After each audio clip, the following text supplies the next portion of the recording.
I've understood that both of you are serious, so shall we go ahead with the divorce? Are you okay with that? Yay! Thank you. It's great timing for the divorce to be settled. Yeah.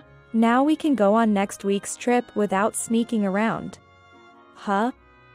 A trip? Since today confirmed both the pregnancy and the divorce. It's the perfect timing to go on a trip, right? It'll be hard to move around once the belly gets bigger, right? That's why we decided to go on a trip before that happens. I was actually going to lie to you tonight that I had a business trip next week. Discovering my husband's affair led to the decision to divorce. It's fine by me, but it seems my husband and his mistress think they can say anything in front of me now that I've mentioned divorce. They casually started discussing their travel plans. And even the lies they plan to tell just to go on this trip. Their incomprehensible actions continued afterwards. What is this? Having decided to divorce, I left the house and have been living in a hotel for the time being. A letter addressed to me arrived. Upon opening it, a filled-out divorce application was inside. I understand the rush to get divorced, but to deliver the divorce papers during a trip. Are my husband and his mistress mocking me?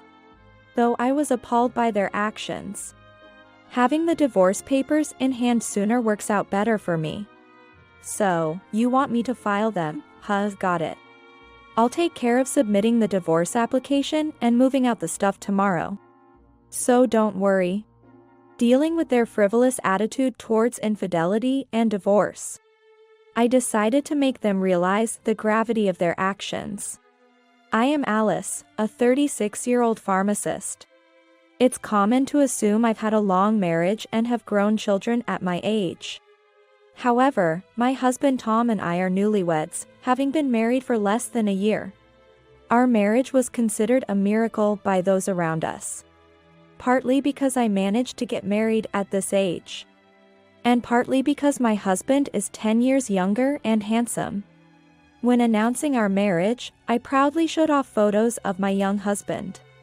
Meeting a young man like him in my workplace was unexpected. Being a pharmacist, I'm not the outgoing type. And my workplace is predominantly female.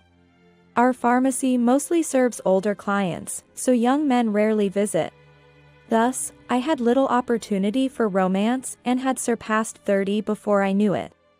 Although I had moments of wanting to marry, I was content with being single due to my fulfilling job. About 2 years ago, when I had resigned myself to this lifestyle, my life changed unexpectedly. Excuse me. Please take care of this. Yes, I'll take your prescription. When my husband, then 24 and a salesperson, came into the pharmacy after being involved in a traffic accident. It was a rare occurrence. His visits for medical supplies became a topic of excitement among us older staff. Despite the excitement, there was no expectation of romance. He was just a pleasant sight for us. Yet, as he continued to come in for his prescriptions, our interactions remained strictly professional. This was the third time he had come for his ointment. As my husband's treatments are nearing an end, he will probably stop visiting the pharmacy soon.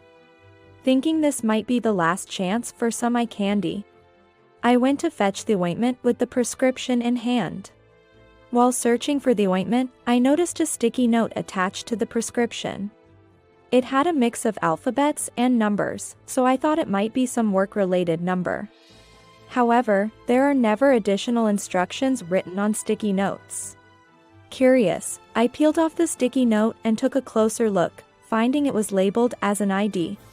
It appeared to be a messaging app ID. Confused about why the contact ID was on the prescription, I asked my colleagues for clarification. I found a contact ID attached to the prescription. Is this some sort of instruction from the hospital to get in touch?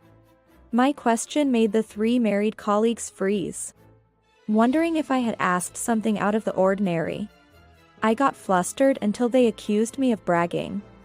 Then, one of the colleagues slammed a piece of paper and a pen on the desk. demanding I write down my own contact information. It was then I finally understood that the ID on the sticky note was my husband's contact. It's not that I wanted to brag about getting his contact or that I'm naturally oblivious. I simply couldn't believe he would give me his contact. Realizing the situation, I hurriedly wrote down my contact and, under their urging, went back to my husband. Sorry for the delay. Here's what you need for this time. Thank you. I handed over the ointment as usual, and he took it as usual. The only difference was that I had slipped a paper with my contact into the ointment package. That night, I was pondering whether to contact him or not, staring at my phone's dark screen on the table. To be precise, I wanted to reach out but couldn't muster the courage, convincing myself there was no rush. Suddenly, my phone lit up, vibrating on the table and startling me. It was a message from him, asking me out for a meal. Of course, there was no reason for me to refuse.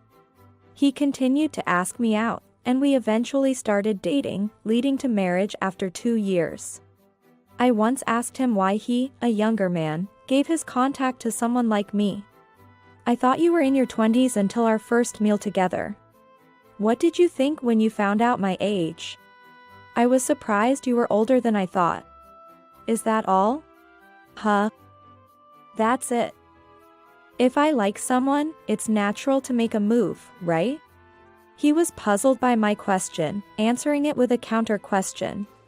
It seemed age didn't matter to him in love or marriage. At that moment, I felt embarrassed for always being concerned about our age difference. Though my worries about age were resolved, I had another concern. About the wedding and starting our life together, should I contribute a bit more? It was a difficult topic to broach, so I hesitated in my approach.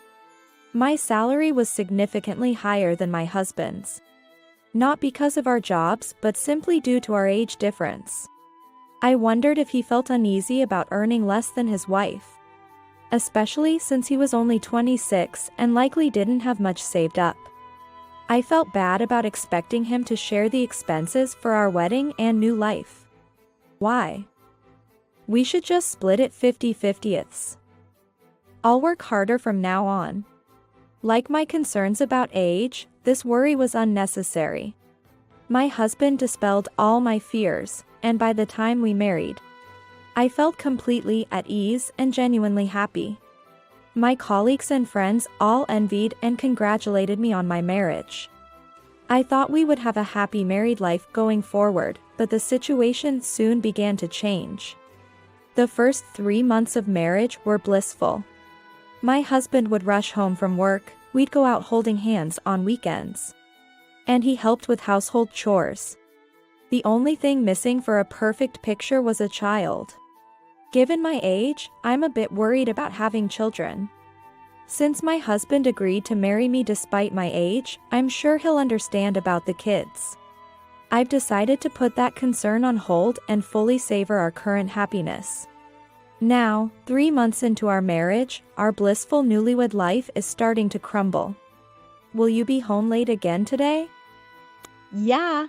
It'll be the usual time. Don't you think you've been coming home too late recently? Sometimes you even miss the last train and have to take a taxi. What? I'm working hard, and you're complaining? No, it's not like that. My husband, clearly annoyed by my words, forcefully shut the front door, intentionally making a loud bang. The vibration and draft caused a picture frame of us on the entryway shelf to fall over. As I gently set the picture frame upright again, I slowly opened the front door and headed to work myself. Maybe he's right, asking him to come home early when he's working hard is selfish. However, it's not that I want to be selfish. I'm just feeling anxious because of how much my husband's attitude has changed recently. Tom, isn't it your turn to take out the burnable trash today? My bad. I'll make sure not to forget next time. You said that last time too, didn't you? And then you forgot. What's the big deal if the trash sits in the house for 2 or 3 days? It is a big deal. It's unthinkable to leave burnable trash for 3 days. So noisy. If you have a complaint, why don't you do everything yourself?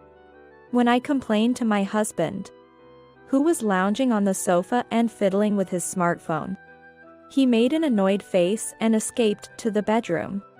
We had decided to share household chores before we got married. I knew he wasn't good at housework, but he said we should cooperate even if it's hard. And he was the one who set various rules. Those rules broke down within 3 months, and little by little, my responsibilities increased. It seems like I'll be the one doing all the garbage disposal today. Originally, I intended to mainly handle the housework, so this isn't much of an issue. The problem is that my husband has changed. He used to be so kind before we got married. Why has he suddenly? I tried to shake off the thoughts which I didn't want to pursue. 3 months later, my husband had changed so much that mere admonitions were no longer enough. Tom, did you use our household money again without asking? I just took out my share of the salary. We need to save for the future. Spending $1,000 to $2,000 a month is questionable. You earn a high salary, and we don't have kids, so we can live without my salary, right? He lay back down on the sofa, fiddling with his smartphone again. It's as if my face no longer exists to him. His smartphone seems to have become his new spouse. Everywhere he goes, it's the smartphone that accompanies him, not me. Stop looking at your phone all the time and look at me when you talk. Stop nagging me like a mother. He walked past me, still focused on his smartphone screen, and went into the bedroom. My husband had stopped contributing financially to the house. Naturally, he continued to come home late, and on weekends. He went out alone, no longer going out with me. Was he bothered by the fact that I earn more? And since he mentioned kids, is he frustrated that we haven't been able to have any? I regret not being more considerate towards my husband. However, I soon realized this reflection was unnecessary. A few days later, I was at a cafe invited by a friend. It's a nice day today, and the view is clear in the distance. As I absent-mindedly looked out the window, I witnessed my husband holding hands with an unknown woman, entering an obstetrics and gynecology clinic. The woman looked young, in her early 20s at a glance. The shock of the scene made my grip on the coffee cup so tight I thought it might break. Of course, stumbling upon my husband wasn't a coincidence. The friend who invited me to the cafe works as a nurse at the obstetrics and gynecology clinic where my husband and the woman entered. I had shown my husband's photo to my friend, so she knew both his face and name. When she saw my husband enter the clinic with an unfamiliar woman, she contacted me. However, even for families, it's not permissible to divulge patient information. Thus, I was summoned to a cafe with a view of the clinic, and merely told to space out while looking out the window today. Somehow understanding the implication of her words, I continued to watch outside from the cafe. That's all there was to it. My husband and the woman just happened to show up. I wanted to storm into the clinic immediately, but making a scene there would be inappropriate. Plus, there might be a reason my husband was accompanying a woman. Perhaps just helping a friend with her visit. So, I decided to wait outside the clinic for the two to emerge. My friend left, and I waited alone in front of the clinic for about an hour. Was my husband really having an affair? Could the other woman be pregnant? Or was he merely accompanying a friend for her checkup? The hour filled with anxiety felt long, giving rise to various thoughts. When my husband and the woman appeared, I hurriedly confronted them. Can you explain why you were at the obstetrics and gynecology clinic? Alice? Why are you here? My husband, who usually ignored me for his smartphone screen, now looked at me with wide eyes. However, I turned my gaze to the woman, who seemed extremely uncomfortable.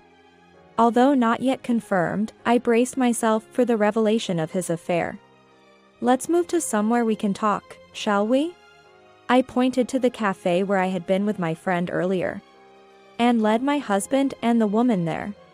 Once inside, I didn't start the conversation right away. Instead, I ordered another coffee to calm down, just like I had an hour ago. The silence persisted until the coffee arrived, leaving my husband and the woman unable to speak, both wearing anxious expressions. They must have felt intimidated by my silence. Once the coffee was served, I took a sip and finally began to speak. What's the relationship between you two? My husband often seemed annoyed by my conversations, so I decided to confront them directly with the main issue. Given my young 26-year-old husband's likelihood of encounters, I wasn't interested in where or how they met. The duration of their affair was clear from the changes in my husband's behavior. I only needed to hear the outcome. That is, my husband faltered in response to my question, clearly panicking.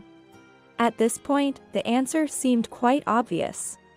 The woman sitting next to my husband was his affair partner, and she was the one he'd been constantly interacting with on his smartphone. His late returns, spending weekends away, and the financial neglect were all because of this affair. In my mind, the dots between the affair and my husband's changes were connecting swiftly. Are you pregnant, given you were at the obstetrics clinic? That is, my husband squirmed, unable to answer.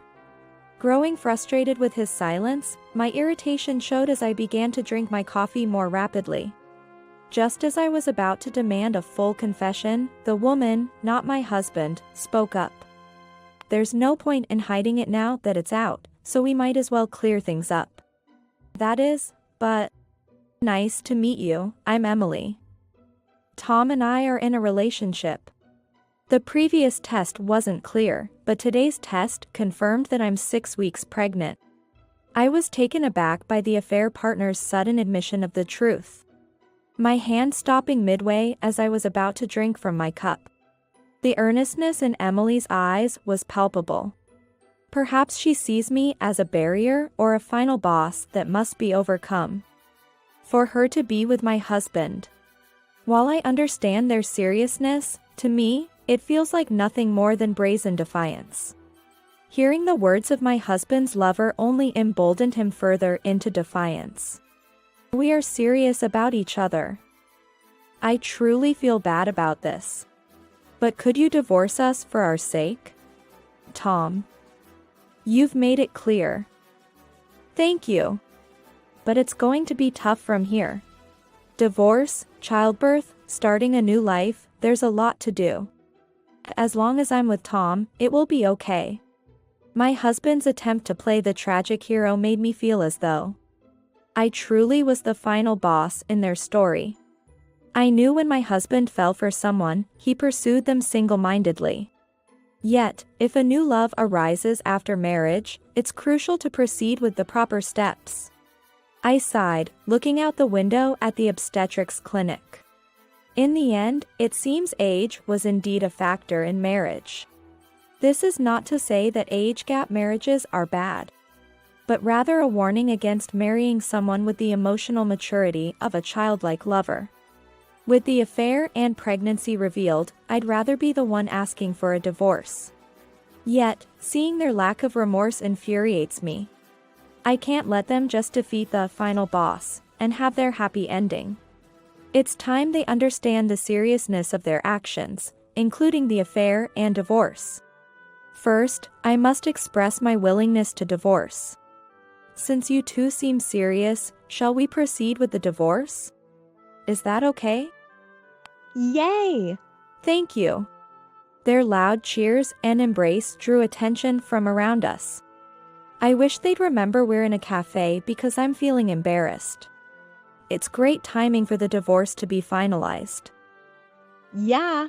Now we can go on our trip next week without sneaking around. Huh? A trip? With the pregnancy and the divorce settled today, it's perfect timing for a trip, right? It'll be hard to move around once the belly gets bigger, right? That's why we decided to take a trip before that happens. I was going to lie to you tonight that I had a business trip next week. My hand almost dropped the cup, realizing they felt free to say anything in front of me now that I had agreed to divorce. They blabbered about their trip and their plans to lie about it. We're discussing divorce, you know? Can't you cancel the trip? That's a bit. You want to make us cancel our trip now? Let us have this trip at least. I sighed, perhaps the biggest sigh of my life. To them, the trip seemed more important than the divorce. Do you really understand? The reason for the divorce is your actions, you know? Then, let's quickly decide. What needs to be decided? Quickly? Well, we need to discuss asset division. And compensation for cheating me to spend our money secretly for your lover. The apartment is rented, so it's just a matter of who stays, but I plan to leave. How much is the compensation for the money cheat? Emily, look it up. Directed by my husband. His lover started searching for compensation amounts for the money cheat on her smartphone. The discussion felt incredibly casual. However, I decided to watch over them warmly, intending to let them realize divorce is not as simple as they think. The internet says it's between $5,000 and $30,000. That much?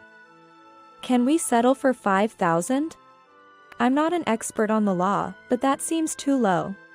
The compensation can be decided after the divorce. What I want to finalize now is about the house and finances, which will affect our lives moving forward. So, you're moving out, right? Then, Emily and I will live in the current house. Then, I'll move out right after this. I'll move my belongings while you two are on your trip. Next is the division of property. That's just our savings, right? Our marriage life was short, so half and half should be fine, right? That sounds good. Let's do that. I internally smirked as my husband said exactly what I wanted him to, without any effort on my part. This shows that discussions on divorce shouldn't be rushed. To formalize our conversation, I borrowed a letter-size paper and a pen from the cafe to draft a simple document. It stated that we were divorcing due to my husband's affair, and our assets would be divided equally. Unaware, my husband signed the handwritten document. Though basic, such a document can have legal implications. So I carefully took it from him without folding it. I'll start packing then, so I'll head home first. Yeah. Take care. Thank you for agreeing to the divorce. I left the cafe with a smile towards my husband and his mistress. The following week, I was still searching for a new place and living in a hotel. As my husband and his mistress went on their trip, I planned to clean out our former home with movers the next day. While checking my schedule at the hotel, I was informed of a postal delivery. It was an envelope. What is this? Opening it, I found a completed divorce form. While I understand their rush to divorce, delivering the form during their trip was unexpected. Yet, having the divorce form beforehand was convenient for me. So, you want me to file this, huh? Got it. I'll take care of submitting the divorce form and moving out tomorrow, so don't worry. Imagining my husband's face, I informed him of tomorrow's plans. When they return from their trip, they'll surely be shocked and immediately call me. 2 nights later, as I relaxed in the hotel, my ex-husband called. Alice. What's going on? Everything in the house is gone. That can't be true, can it? I left your clothes and games on the floor, didn't I? I chuckled, imagining my flustered ex-husband's expression. From the other end of the phone, I could hear his mistress panicking, likely checking around the house. Their distress was understandable. I had moved my belongings to a storage unit, and sold everything else that didn't obviously belong to my husband. This included furniture, appliances, and even essential items like shower heads and cooking utensils. Everything was sold or disposed of, leaving the house almost empty. Alice, why would you do this? You better compensate for everything. Why? I just followed our agreement. We decided to split the assets for the divorce. Since you sent the divorce form, it's finalized. So, I divided our assets fairly, as we agreed. What do you mean? Furniture and appliances were our shared assets. We agreed to divide everything without specifying, so I sold it all and turned it into cash. Didn't you find the money on top of your clothes on the living room floor? There was the sound of hurried footsteps. My ex-husband seemed to have rushed to the living room, followed by a thud as he kneeled on the floor, then whispered in a faint voice. What? Just 300 and some change? All the house's items sold for this amount. Yes, that's right. Remember? We brought some appliances from our respective homes when we started living together. So, many items didn't fetch much, and some even cost money to take away. Most knickknacks were unsellable and had to be disposed of. The sound of coins dropping could be heard as perhaps my ex-husband's hands went limp. I also felt the total of 600 was a bit meager after selling everything. However, considering the haul to the recycling shop, it seemed about right. If I had used online auctions or specialized secondhand shops for furniture and appliances, I might have gotten a bit more money for them. However, selling for a high price wasn't my goal this time. I wanted to strip my ex-husband of everything necessary for living and give him as little money as possible. That's why I used a recycling shop without giving it much thought. How are we supposed to live in a place that looks like it's waiting for new tenants? I don't care. We agreed on this, remember? Property is split in half upon divorce. It's written in the document I have, and you signed it. Got any complaints? My ex-husband fell silent, unable to retort. It's too late to regret rushing through our divorce discussions now. Besides, our divorce discussions are still ongoing. I wish he would save his regrets for after everything is finalized. You might have forgotten because of the trip and the state of the house. But we haven't finished discussing the compensation for the money cheat yet. Right. Nothing's been decided about the compensation. Please, make it cheap. I spent a lot starting our life together and the wedding, leaving me almost broke. The trip also used up my money. Now, I only have about $3,000 to my name. I understand you want to impress your girl, but overspending is what got you into this mess. Unfortunately, I'll be asking for $250 in compensation for the money cheat. What? $250? Our marriage was short, but since we're divorcing because of your affair, and your mistress is pregnant, I think that amount is reasonable. Want to hire a lawyer? My ex-husband fell silent again. Suddenly saddled with debt in an empty apartment would surely leave him in a daze. Now he has to start from scratch, buying furniture and appliances to make the place livable again. But, with no money and facing a substantial compensation fee at the young age of 26, equipping his home with essentials seems like a distant future. However, since we're already divorced, his living situation is no longer my concern. I'll contact you later about the compensation. After explaining why the house was in such a clean state, I ended the call. It's a pity I couldn't see my ex-husband's face directly, but this should make him painfully aware of how lightly he took his affair and our divorce. Eventually, my ex-husband agreed to pay $250 in compensation for the money cheat. Consulting a lawyer suggested I could have asked for more. However, for my young, nearly penniless ex-husband, $250 is already a significant burden. I didn't want the money for myself, so I decided to let him off with $250. I hoped the young couple would work together from scratch and succeed. However, it seems they didn't manage well. The mistress, being a part-timer with no savings, and my ex-husband having only $3,000, couldn't afford to spend carelessly. After emptying the house, they resorted to using cardboard boxes as tables and a portable stove for cooking, leading a miserable life. They gave up on this lifestyle within a week and parted ways. With the breakup, my ex-husband now faced certain payments for child support, intending to marry his mistress. My ex-husband ended up alone and with increasing financial obligations. Moreover, his downfall didn't stop there.